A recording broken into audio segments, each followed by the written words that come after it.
Joining us now to discuss is Democratic Senator Gary Peters of Michigan. Senator, thanks for being here. Well, it's great to be with you. So what should the White House do about the chemical attack in Syria? Well, it is time to take a very strong stand against Assad. I heard the president's comments yesterday. We're not sure exactly what that means, that he has had a change.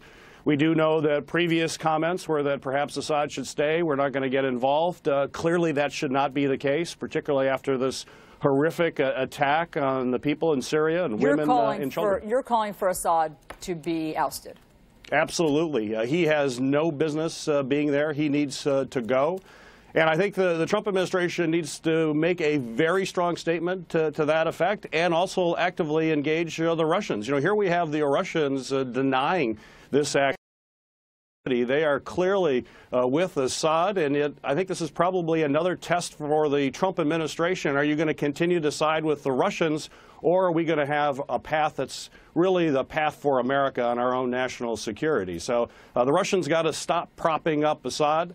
Trump should try to work with them to get them to condemn Assad, and then make sure that the world community unites as well to push him out.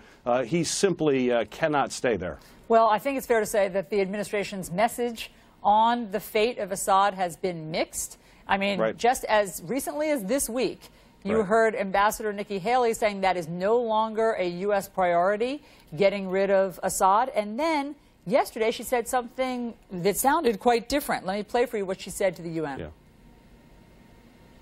When the United Nations consistently fails in its duty to act collectively, there are times in the life of states that we are compelled to take our own action.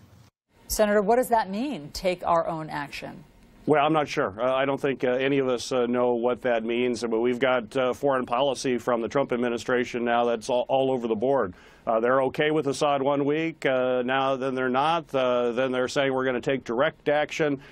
You can't run foreign policy just by reacting to the events of the day but not giving any clear direction. That's why you have incidents like the one we're confronting right now with a chemical attack. You need to have firm, consistent foreign policy, and the world needs to know where the United States is. And the Trump administration apparently has no idea what they should do. They're making kind of blanket statements that have no substance.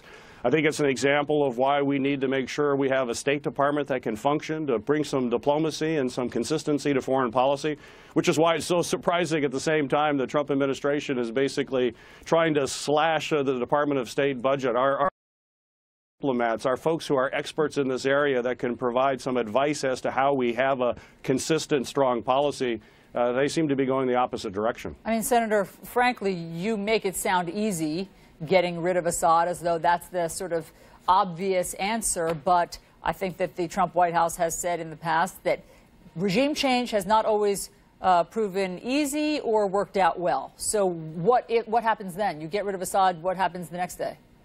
Well, you got to take a variety of steps, and I'm not going to say this is easy. It is not easy, but you need to get the world community together.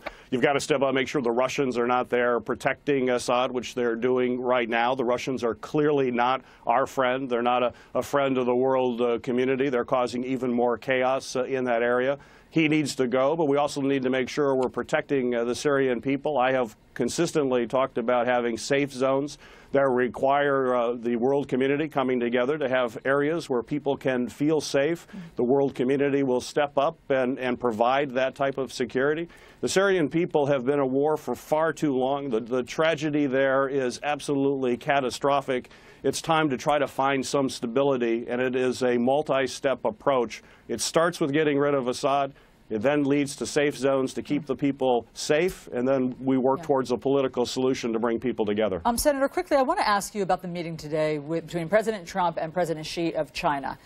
They will be talking about another international crisis, and that is North Korea's ballistic missile testing. But I know that your concern is much closer to home.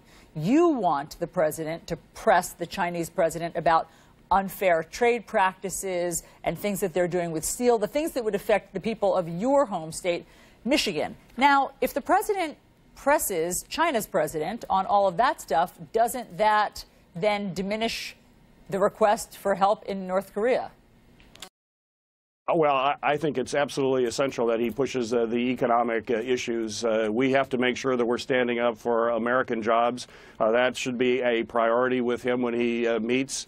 We have to deal with, you mentioned the dumping of steel, but we also have trade violations all across the board. The United States has to let the Chinese government know that we will not tolerate those types of behaviors anymore.